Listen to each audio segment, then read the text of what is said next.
지금 이 순간 여러분 앞에 누군가가 서서 거칠고 무례한 말로 시비를 건다면 여러분은 어떤 선택을 하시겠습니까? 그냥 넘어가야 할까? 똑같이 맞받아쳐야 할까? 아니면 피하는 것이 현명할까? 이 질문 앞에서 대부분의 사람들은 잠시 멈춰 서게 됩니다.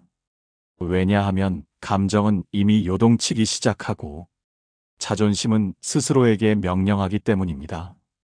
이대로 당하면 내가 바보 같잖아. 그래도 가만히 있으면 더 만만하게 보일 텐데.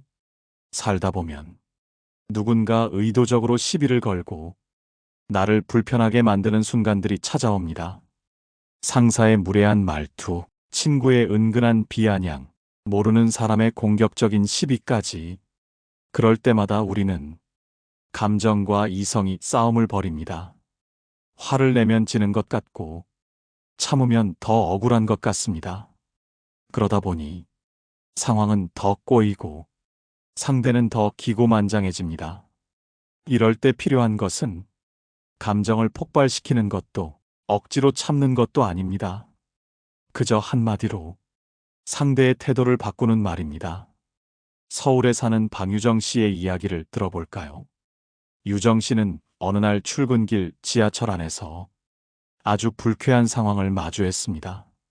한 남성이 그녀를 쳐다보며 의도적으로 소리를 내어 중얼거렸습니다. 저런 사람 때문에 세상이 엉망이지. 전혀 모르는 사람이었고 딱히 유정 씨가 무례한 행동을 한 것도 아니었습니다. 그저 자리를 지키고 있었을 뿐인데 그 남자는 계속 시비를 걸며 중얼거렸습니다. 주변 승객들도 눈치를 보기 시작했고 유정 씨의 가슴은 벌렁거리기 시작했습니다. 그때 그녀는 어떤 선택을 해야 할지 머리가 복잡해졌습니다. 화를 내야 하나? 아니면 그냥 못 들은 척해야 하나? 그런데 순간 예전에 읽었던 한글 귀가 떠올랐습니다.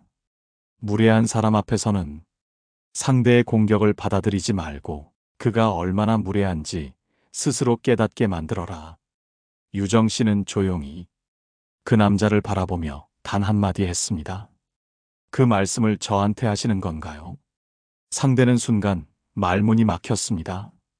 그리고 주위를 둘러보더니 작게 중얼거리며 자리를 옮겼습니다. 유정 씨는 큰 소리를 내지 않았습니다. 화를 낸 것도 아니었습니다. 그러나 그 한마디가 상대의 무례함을 스스로 자각하게 만들었고 분위기를 단번에 바꿨습니다. 이처럼 시비를 거는 사람 앞에서는 감정을 조절하면서 상대의 행동을 되돌려주는 한마디가 오히려 더 강력한 힘을 발휘합니다.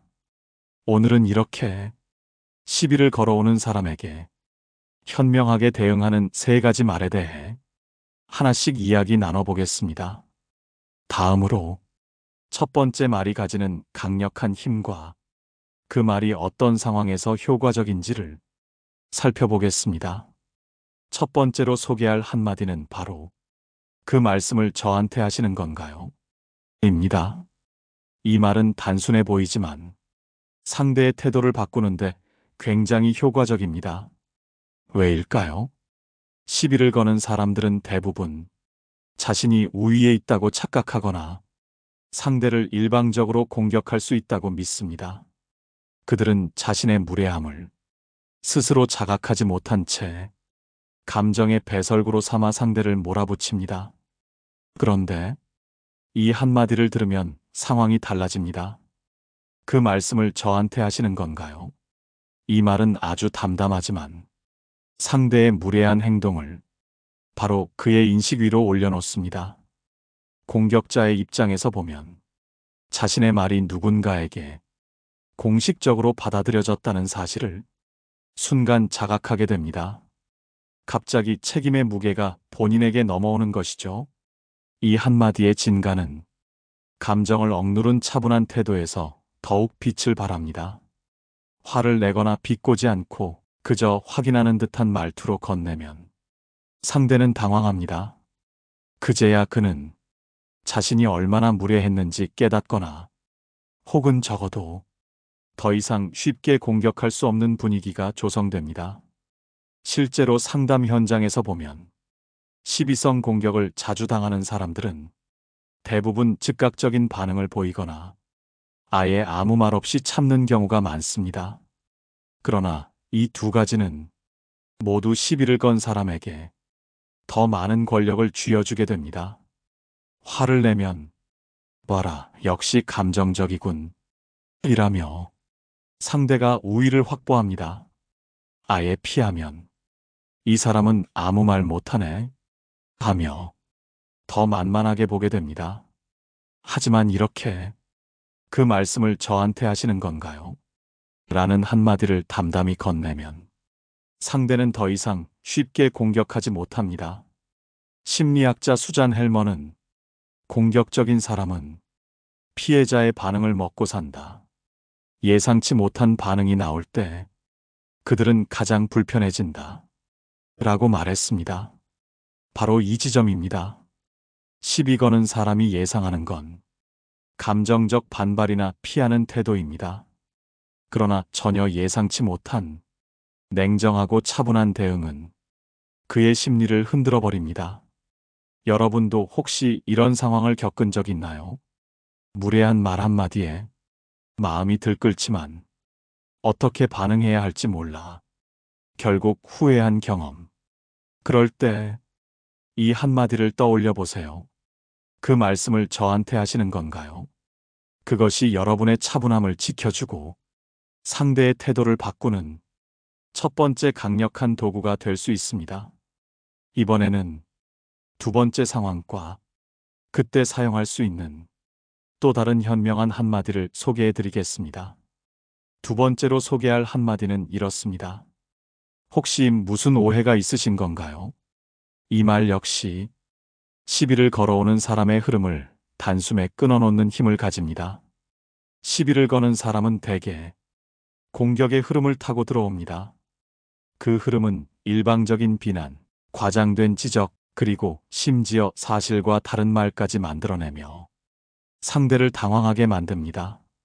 그런데 이렇게 되묻는 순간 그들은 예상치 못한 당혹감을 느낍니다.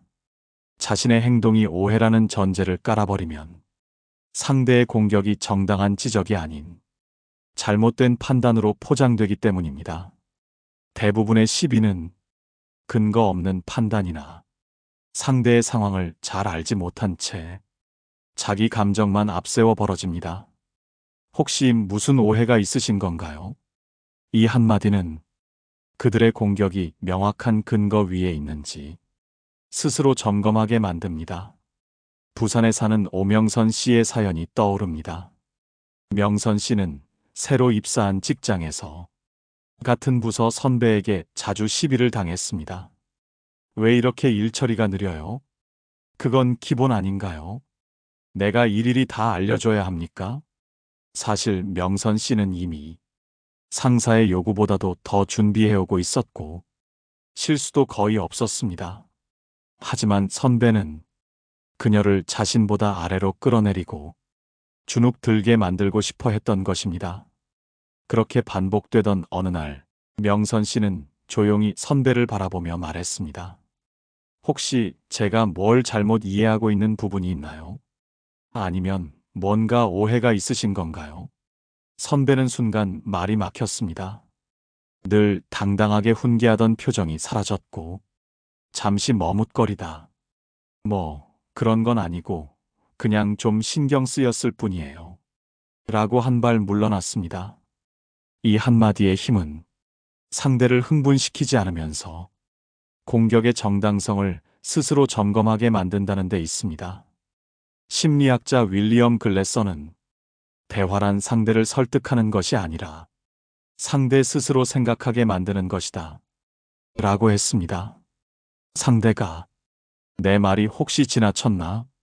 내가 오해하고 있는 건 아닐까? 스스로 질문하게 만들면 그 순간부터 이미 흐름은 넘어옵니다. 시비를 거는 사람들은 자신의 말에 상대가 무너지길 원합니다.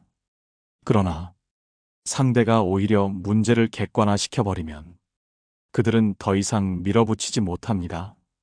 여러분도 혹시 직장, 모임, 심지어 가족 안에서 이런 일방적인 지적을 받으신 적 있나요? 그럴 때 혹시 무슨 오해가 있으신 건가요?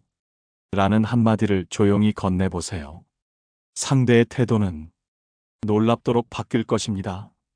이번에는 세 번째 한마디, 가장 강력하면서도 품위 있는 대응법을 함께 살펴보겠습니다.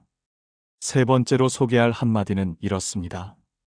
그렇게 말씀하시면 저도 불편해집니다. 이 말은 시비를 거는 사람의 태도를 바꾸는 데 있어 가장 품위 있고 단단한 경계선이 됩니다. 대부분의 시비는 상대의 불쾌함을 무시하고 일방적으로 감정을 쏟아내는 데서 시작됩니다.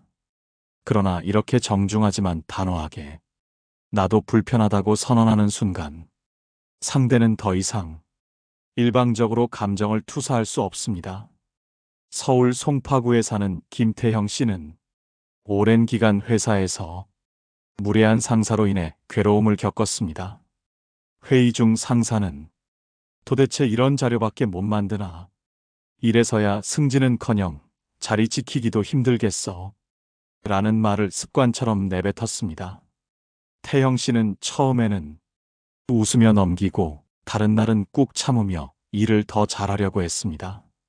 하지만 상사의 태도는 점점 더 거칠어졌고 심지어 사적인 자리에서도 존중 없는 말투가 이어졌습니다.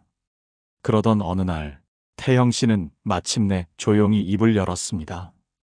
부장님, 그렇게 말씀하시면 저도 많이 불편해집니다. 일에 대한 피드백은 감사하지만 말씀하시는 방식이 좀 달라졌으면 합니다.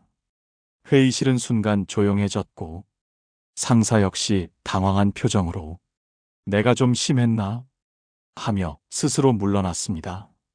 이 한마디의 힘은 공격자의 감정 흐름을 끊으면서도 상대의 체면을 완전히 짓밟지 않는 균형에서 나옵니다. 감정을 폭발시키지 않고 상대의 공격성을 차단하면서도 관계를 완전히 파괴하지 않는 선. 이 점이야말로 품위 있는 대응의 핵심입니다. 심리학자 토머스 고든은 대화의 목적은 승패가 아니다. 서로의 감정을 조율하는 것이다. 라고 말했습니다. 우리가 흔히 말하는 갈등 회피형 대응은 언젠가 쌓인 감정을 폭발시켜 더 큰 싸움으로 번지게 만듭니다. 반면 이렇게 초기에 차분하게 저도 불편합니다 라는 경계를 세우면 상대 역시 감정을 자각하고 스스로 수위를 조절하게 됩니다. 여러분도 아마 이런 경험이 있으실 겁니다. 누군가 계속해서 무례한 농담을 하거나 사소한 지적을 반복할 때 알겠습니다. 하고 넘겨버리지만 마음속에서는 계속 울분이 쌓이는 경우 말입니다. 그럴 때 필요한 것이 이 한마디입니다. 그렇게 말씀하시면 저도 불편합니다. 이 말은 내가 상대를 무시하지 않으면서도 내 감정을 정확히 전달하는 가장 현명한 표현이 됩니다. 다음으로 이 세 가지 말들이 어떤 원리로 시비를 잠재우는지, 그리고 인간관계의 본질에서 왜 이런 방식이 가장 효과적인지 심리학적, 철학적 관점에서 더 깊이 살펴보겠습니다. 이 세 가지 말의 공통점은 무엇일까요? 첫 번째, 상대의 공격에 즉각 감정적으로 반응하지 않습니다. 둘째, 상대의 무례함을 스스로 인식하도록 유도합니다. 셋째, 내가 감정을 억누르는 것이 아니라 정확히 경계선을 만들어냅니다. 시비를 거는 사람들은 상대가 감정적으로 반응하길 원합니다. 왜냐하면 그 감정을 조종하면서 자신의 우위를 확보하려 하기 때문입니다. 하지만 이런 차분한 한마디는 상대의 전략을 완전히 무너뜨립니다. 상대가 준비했던 감정의 전쟁터에서 아예 싸움이 열리지 않는 겁니다. 심리학에서는 이를 상호조절 반응 차단이라 부릅니다. 상대는 자극하고 나는 반응하는 구조를 차단하는 것이죠. 철학자 에픽테토스는 외부의 말이 나를 상처 입히는 것이 아니다. 내가 그 말에 어떻게 반응하느냐가 나를 상처 입힌다. 라고 말했습니다. 이 말이 바로 이 대응법의 본질입니다. 우리는 흔히 무례한 사람 앞에서 화내지 말고 그냥 참아라는 조언을 듣습니다. 그러나 그것만으로는 부족합니다. 참는다고 해서 문제가 해결되지 않습니다. 상대는 이 사람은 참을 사람이라 생각하며 더 과감히 선을 넘습니다. 그래서 필요한 것이 이런 경계 선언형 문장입니다. 그 말씀을 저한테 하시는 건가요? 혹시 무슨 오해가 있으신 건가요? 그렇게 말씀하시면 저도 불편해집니다. 이 세 가지 말은 공격하지 않지만 상대의 행동을 중단시킵니다. 심지어 상대가 스스로 자기를 돌아보게 만듭니다. 한마디로 품위 있는 단호함입니다. 이런 태도는 장기적으로 여러분의 인간관계를 훨씬 건강하게 만들어줍니다. 여러분 주변에도 무례를 반복하는 사람이 있을 겁니다. 말끝마다 남을 깎아내리고 지적하고 상대의 자존심을 건드리려 드는 사람. 그들은 사실 상대가 받아치는 걸 기다립니다. 그래야 자신이 더 큰 소리 칠 명분이 생기니까요.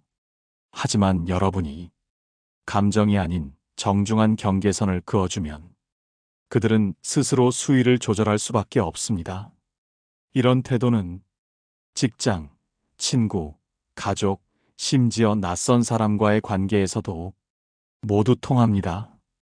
노자도 이런 말을 남겼습니다. 강한 자는 이기려 하고 지혜로운 자는 흘려보낸다. 그러나 가장 큰 자는 흐름을 다스린다. 오늘 여러분께 소개한 이 세 가지 말은 바로 흐름을 다스리는 힘입니다. 이번에는 이런 태도를 일상에서 습관처럼 적용하기 위해 여러분이 스스로 훈련할 수 있는 아주 구체적인 방법들을 정리해 보겠습니다. 이제 이 세 가지 말을 실제로 우리 일상에서 어떻게 활용할 수 있을지 구체적으로 살펴보겠습니다. 첫 번째는 평소 감정 훈련입니다. 시비를 당하는 순간 우리의 감정은 순식간에 뜨겁게 끓어오릅니다. 그러다 보면 이성적으로 대응하는 여유를 잃어버리죠. 그래서 평소부터 내 감정을 한 박자 늦춰보는 연습을 해야 합니다. 상대가 무례한 말을 던졌을 때 바로 대꾸하지 말고 속으로 3번 심호흡해 보세요. 그 말씀을 저한테 하시는 건가요? 이 한마디를 꺼내기 전 그 잠깐의 숨 고르기가 여러분을 감정의 폭발에서 지켜줍니다.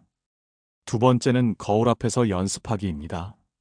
정중하지만 단호한 말투는 훈련을 통해 익힐 수 있습니다. 거울 앞에서 혹시 무슨 오해가 있으신 건가요? 그렇게 말씀하시면 저도 불편합니다. 이 문장을 천천히 감정 없이 차분하게 반복해 보세요. 내 목소리에 익숙해지는 순간 실제 상황에서도 자신 있게 꺼낼 수 있습니다. 세 번째는 경계선 훈련입니다. 어떤 상황에서도 나의 최소한의 존중을 지키는 습관이 중요합니다. 남의 말에 무조건 맞장구 치거나 억지로 웃어넘기는 버릇을 조금씩 줄여보세요. 상대가 농담처럼 던진 말도 내가 불편하면 그 말 조금 불편해요. 라고 가볍게 던져보는 연습부터 시작할 수 있습니다. 이 작은 경계가 관계를 건강하게 만들어줍니다. 네 번째는 상대의 심리를 이해하기입니다. 시비를 거는 사람들은 대부분 자신이 불안하거나 스스로 부족함을 느낄 때 다른 사람을 끌어내리는 방식으로 자존심을 채우려 합니다. 이 심리를 이해하면 그들의 무례함이 내 문제가 아니라 그들의 문제라는 사실을 받아들이게 됩니다. 그럼 더 침착해질 수 있고 감정적으로 끌려가지 않게 됩니다. 다섯 번째는 매너의 힘을 믿기입니다. 차분한 말 한마디의 힘은 생각보다 훨씬 강력합니다. 그렇게 말씀하시면 저도 불편합니다. 이 말은 공격을 피하지 않으면서도 상대에게 여운을 남깁니다. 상대는 집으로 돌아가서도 내가 좀 심했나 생각하게 될 것입니다.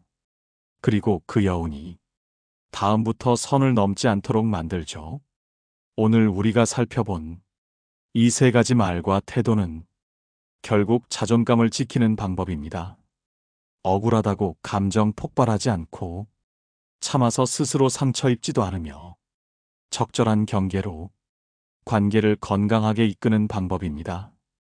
오늘 내용을 간단히 정리하자면 이렇습니다. 첫 번째, 그 말씀을 저한테 하시는 건가요? 상대의 무례함을 자각시키는 말. 두 번째, 혹시 무슨 오해가 있으신 건가요? 상대를 스스로 돌아보게 만드는 말. 세 번째, 그렇게 말씀하시면 저도 불편해집니다. 품위 있는 경계 선언의 말. 이 세 가지를 기억하시고 마음속에 저장해 두세요. 어느 날 여러분도 예상치 못한 시비 앞에서 이 한마디로 상황을 뒤집게 될 겁니다.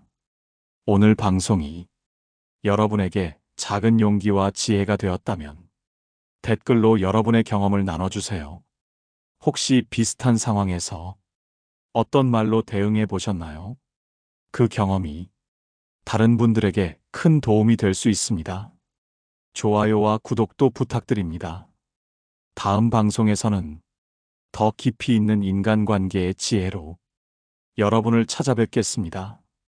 오늘 하루 여러분의 품위가 빛나는 하루 되시길 바랍니다. 감사합니다. 깨달음의 광장이었습니다.